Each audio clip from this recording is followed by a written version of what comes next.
तर आज आपण कायनेटिक थिअरी ऑफ गॅसेस बघणार आहे. कायनेटिक थिअरी ऑफ गॅसेसमध्ये पाहण्याच्या आधी आपण थोडंसं ओव्हरलुक करू. 12वीत आपण Boyle's law, Charles law, Avogadro's law बघितला आहे. तर ह्याचे एक्सपेरिमेंट आपल्याला रिझल्ट पण मिळालेत किंवा एक्सपेरिमेंट रिझल्ट आपल्याला बघायला मिळतात किंवा ह्याच्यावर आपण प्रॉब्लेम सोडवत असतो.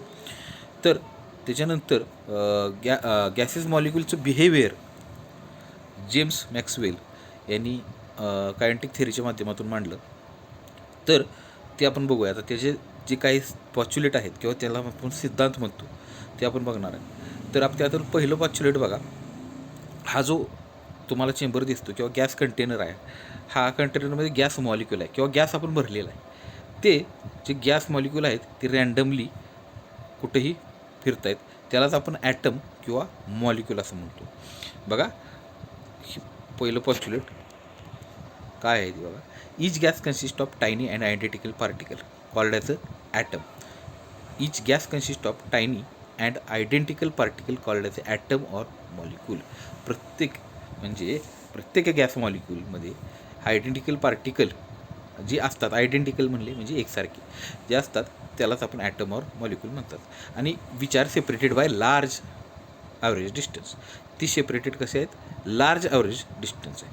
म्हणजे ते ॲव्हरेज डिस्टन्सनं ते बऱ्यापैकी सेपरेट झालेले असतात, म्हणून तिथे लिहिले लार्ज ॲव्हरेज डिस्टन्स. ठीक आहे. तर आता हे बघा, ते तुम्हाला कंटेनर दिसतो. त्यात कंटेनरमध्ये गॅस मॉलिक्यूल भरलेले आहेत आणि तिथे त्याला नाव दिलेलं आहे बघा, इंडिव्हिज्युअल गॅस ॲटम. म्हणजे प्रत्येक ॲटम गॅसेस ॲटम. आता पुढं बघू. हां, हे जे गॅसेस ॲटम आहेत ह्यांच्यातील बघा डिस्टन्स तिथं दाखवलेला आहे. लार्ज इंटरमॉलिक्युलर ॲव्हरेज डिस्टन्स ह्यांच्यात डिस्टन्स आहे, जरी ते एकाच कंटेनरमध्ये असले तरी. बघा, volume occupy by gas consist of empty space. म्हणजे प्रत्येक गॅस मॉलिक्यूल हा काय करत असतो?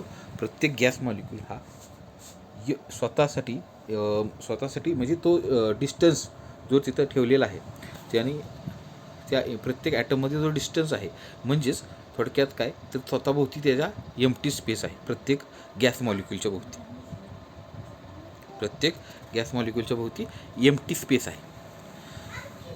का एम्प्टी स्पेस का राहतो? तर त्याची ॲव्हरेज त्याच्यात दोन्ही मॉलिक्यूलमध्ये त्याचा डिस्टन्स असल्यामुळं त्याचा एम्प्टी स्पेस राहत असतो.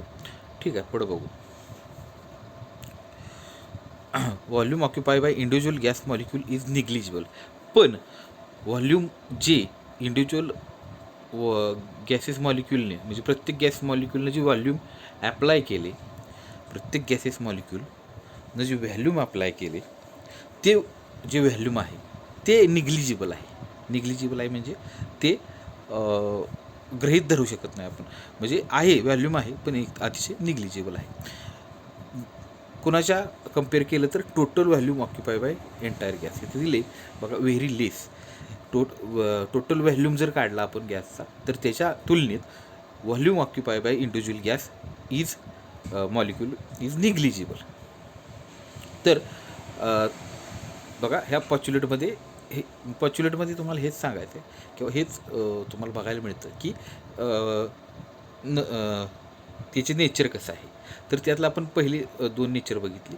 पहिलं म्हणजे प्रत्येक मॉलिक्यूलमध्ये हा स्पेस आहे किंवा डिस्टन्स आहे, ॲव्हरेज डिस्टन्स आहे. आणि प्रत्येक मॉलिक्यूल हा स्वतःभोवती त्यांच्या एम्प्टी स्पेस म्हणजे स्वतःभोवती स्पेस असतो. त्याच्या जवळजवळ मॉलिक्यूल हे नसतात, पण त्यानं जेवढं व्हॅल्यूम ऑक्युपाय केले ते व्हॅल्यूम मात्र निग्लिजिबल असतं. जर टोटल गॅसेस मॉलिक्यूलचा किंवा टोटल गॅसचा किंवा टोटल व्हॉल्यूमचा विचार केला तर ते निग्लिजिबल असतं.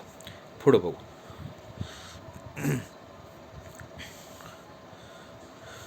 Volume occupy by individual gas molecule. आता बघा, individual gas molecule volume occupy may be ignore. Volume occupy by individual gas may be ignore, म्हणजे इग्नोर करू शकतो. आता पुढे बघा, volume occupy by individual gas molecule may be ignore. हा या पॉच्युलेटमधला दुसरा पॉईंट आहे. आता इथंच बघा कसं आहे. आपण जर बलून घेतला आणि त्या बलूनवर वरून प्रेशर देत गेलो तर तिथं बघा काय होते, आपण प्रेशर जर अप्लाय केलं तर अप्लाय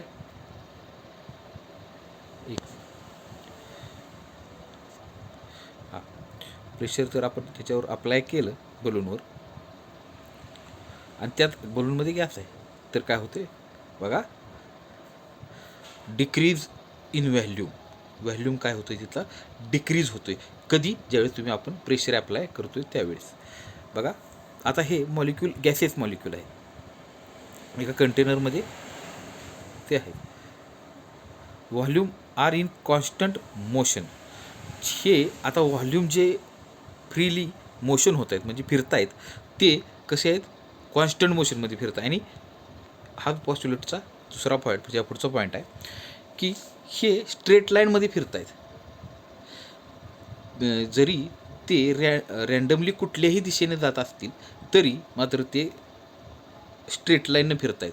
म्हणजे त्यांची दिशा कुठलीही जरी असली तरी ती स्ट्रेट लाईननं फिरत आहेत. बरोबर. बघा random motion of molecule in different direction त्यांची दिशा जरी वेगळी असली तरी पण ते स्ट्रेट लाईनने फिरत आहेत. म्हणजे इथं तुम्हाला दाखवले बघा, ह्यात तुम्हाला कळेल की स्ट्रेट लाईनने जरी वेगवेगळ्या दिशेला ते जात असतील तरी मात्र पण ते स्ट्रेट लाईननं फिरत आहेत. कुठेही ज्या दिशेला जात आहेत त्या दिशेला स्ट्रेट लाईननं जात आहेत. हे ते पुढचं पॉच्युलेट आहे.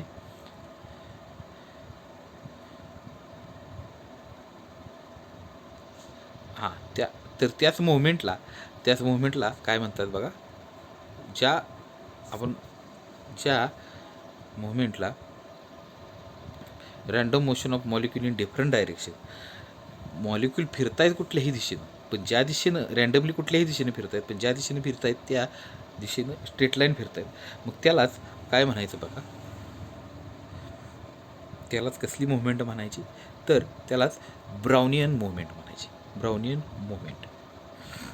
आता त्याच्या पुढचं पॉच्युलेट बघा, motion of single gas molecule. आपण आता आता हे सगळं बघण्याच्या आधी आपण सिंगल गॅसचा विचार करू. मोशन ऑफ सिंगल गॅस मॉलिक्यूलमध्ये बघा सिंगल गॅसचं फक्त मोशन दाखवलेलं आहे. Straight line path taken by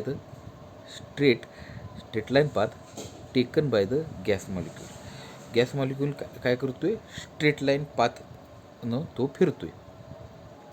आणि व्हेलॉसिटी कशी आहे त्याची, कॉन्स्टंट व्हेलॉसिटी आहे. म्हणजे तो एकाच व्हेलॉसिटीनं फॉर एक्झाम्पल तर त्याची व्हेलॉसिटी 5 असेल तर तो 5च्याच व्हेलॉसिटीनं सगळीकडं त्या कंटेनरमध्ये फिरतोय. हे हे हे त्याच्या पुढचं पॉच्युलेट आहे. आता त्याच्यानंतर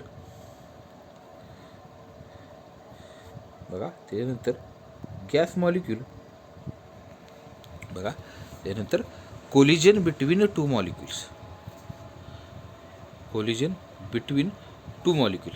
आता इथं काय सांगायचं आहे तर मॉलिक्यूल फिरत असताना हे एकमेकावर कोलाईड होत आहेत किंवा कोलिजन होते. म्हणजेच काय होते तर ते एकमेकावर आदळत आहेत, एकमेकावर आपटत आहेत किंवा ते जर एकमेकावर आदळले नाहीत तर कंटेनरवर आदळत आहेत.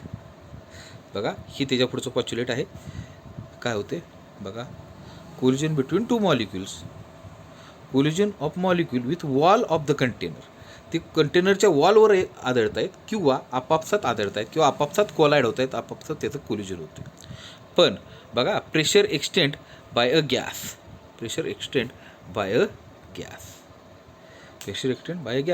Collision of gas molecule with wall of container. Pressure extend by a gas, आपण ज्यावेळेस गॅसचा प्रेशर वाढवतो प्रेशर एक्सर्टेड बाय गॅस, ज्यावेळेस आपण गॅसचा प्रेशर वाढवतो त्यावेळेस collision of gas molecule with wall of container, त्याचं कोलिजन कशा प्रकारे होते ते बघा. म्हणजे प्रेशर थोडक्यात डेव्हलप केलं आपण तिथं तर काय होते तर त्याचे कोलिजन जास्त प्रमाणात होणार. म्हणजेच त्याचाच अर्थ काय बघा, जसा प्रेशर वाढेल तसं त्याचं कोलिजन वाढणार आहे. म्हणजे याचाच अर्थ काय, pressure of gas is directly proportional to motion of the molecule. Pressure जेवढं वाढवाल तेवढं मोशन ऑफ मॉलिक्यूल वाढणार आहे. म्हणूनच त्याला इज आपण डायरेक्टली प्रोपोर्शनल म्हणले. बघा, pressure of gas got a same volume in different direction. Pressure of gas has got same value in different direction. म्हणजे सगळ्या ह्याच्यावर आपण सगळे जे गॅस मॉलिक्यूल आहेत, ह्या सगळ्या गॅस मॉलिक्यूलवर आपण सेम प्रेशर देतो आहे. त्याच वेळेस काय होते की ही कंडिशन आपल्याला अप्लाय होणार आहे. म्हणजे तुम्ही जर आता उदाहरणार्थ तुम्ही जर एकाच गॅस मॉलिक्यूलवर प्रेशर दिलं तर त्याचंच फक्त काय वाढणार आहे, मोशन वाढणार आहे. पण आपण इथं काय करतो आहे, सगळ्याच गॅस मॉलिक्यूलला प्रेशर वाढवतो आहे आणि सगळ्याच गॅस मॉलिक्यूलला प्रेशर वाढवल्यामुळं काय होते, त्यांचं मोशन वाढते. म्हणजेच बघा, pressure of the gas is directly proportional to the motion of the molecule. हे त्या पुढचं पॉच्युलेट आहे.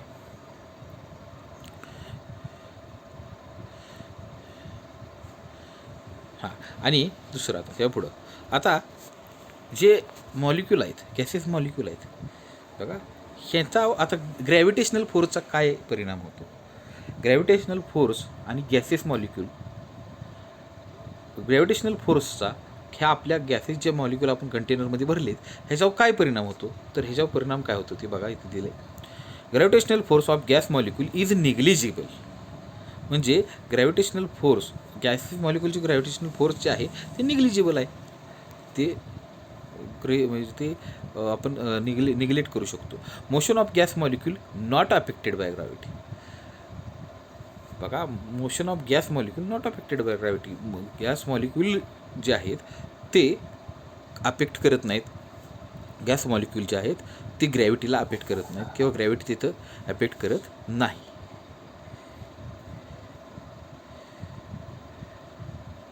हे झालं पॉच्युलेट. अनदर पॉच्युलेट.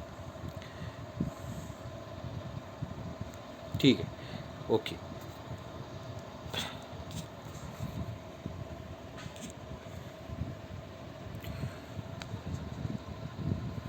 ओके, आता आपण पॉच्युलेट जी बघितली,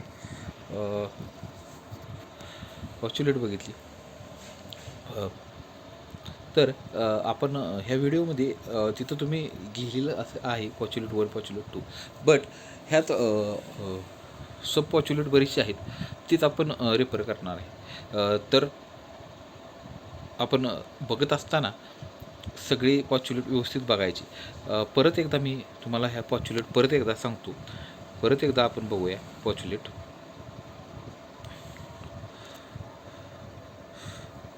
of molecule theory of gases. बघा, फर्स्टली काय की gases molecule are randomly motion, कुठेही मोशन करता येते आणि ते काय होत आहे, कुठल्याही डायरेक्शनला ते मोशन होतात आणि त्यालाच आपण ॲटम किंवा मॉलिक्यूल म्हणतो.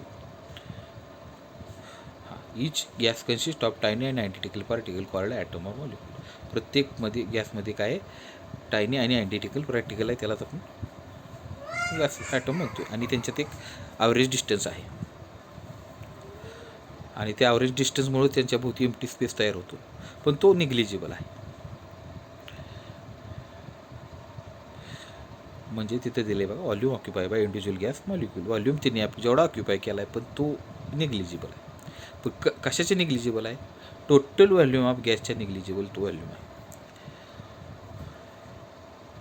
Volume occupy by individual gas molecule म्हणजे इंडिव्हिज्युअल गॅस मॉलिक्यूलचाच व्हॉल्यूम आपण इग्नोर करतो आहे. तुम्ही सगळ्या गॅसेस मॉलिक्यूलचा व्हॉल्यूम इग्नोर करू शकत नाही, फक्त इंडिव्हिज्युअल गॅस मॉलिक्यूलचा इग्नोर करतो आहे. त्याच्याच पुढचं ते एक्झाम्पल आहे की प्रेशर वाढवला की त्याचं व्हॉल्यूम काय होणार आहे, volume occupy individual gas molecule may be ignore, but त्याच्यावर जर वाढवलं तर काय होणार आहे, ability of gas to reduce the volume. या पुढचं पॉच्युलेट जे आहे ते आहे काय की मॉलिक्यूल जे आहेत ते सगळ्या डायरेक्शननं फिरतात, एनी डायरेक्शन, ऑल डायरेक्शननं फिरतात, पण त्यांचं ऑल डायरेक्शन मोशन होतं. पण ते ऑल डायरेक्शन जरी मोशन होत असलं तर ते स्ट्रेट लाईन पाथमध्ये फिरत असतात. जे रँडमली जरी फिरत असली तरी ते स्ट्रेट लाईन पाथमध्ये फिरतात. त्यालाच ब्राउनियन मुवमेंट म्हणतात. Motion of a single gas molecule, ते सिंगल गॅस मॉलिक्यूलचं मोशन दाखवले. स्ट्रेट लाईन पाथमध्ये फिरतोय. फक्त डायरेक्शन कुठली आहे? डायरेक्शन एनी डायरेक्शन कुठलीही असू शकते. आता इथं गॅस मॉलिक्यूल आहे बघा, आणि कोलायड बिटवीन टू मॉलिक्यूल, ते काय होत आहेत? एकमेकावर कोलायड होत आहेत. अदरवाईज ते कंटेनरच्या वॉलवर कोलायड होत आहेत. हे दुसरं त्याच्या पुढचं पॉच्युलेट आहे. त्याच्यानंतर प्रेशर ज्यावेळेस आपण एक्सर्टेड करतो त्याच्यावर, अजून डेव्हलप करतो, त्यावेळेस अजून त्याचे मोशन वाढतात, अजून ते कोलिजन वाढतात, ते अजून कोलायड अजून वॉलवर आदळतं, एकमेकावर आदळतं, म्हणजेच कोलिजन होते त्यांचं. म्हणूनच pressure of gas is directly proportional to the motion of gas. Motion of gas molecule not affected by gravity. Motion of gas not affected, त्याची ग्रॅव्हिटी इट इज निग्लिजिबल आहे ना, त्यामुळे मोशन ग्रॅव्हिटीला ती अफेक्ट करत नाही. ठीक आहे, हे आपले काय आहेत झाले सगळे पॉच्युलेट झाले. ठीक आहे, ह्याच्या पुढचं लेक्चर आपण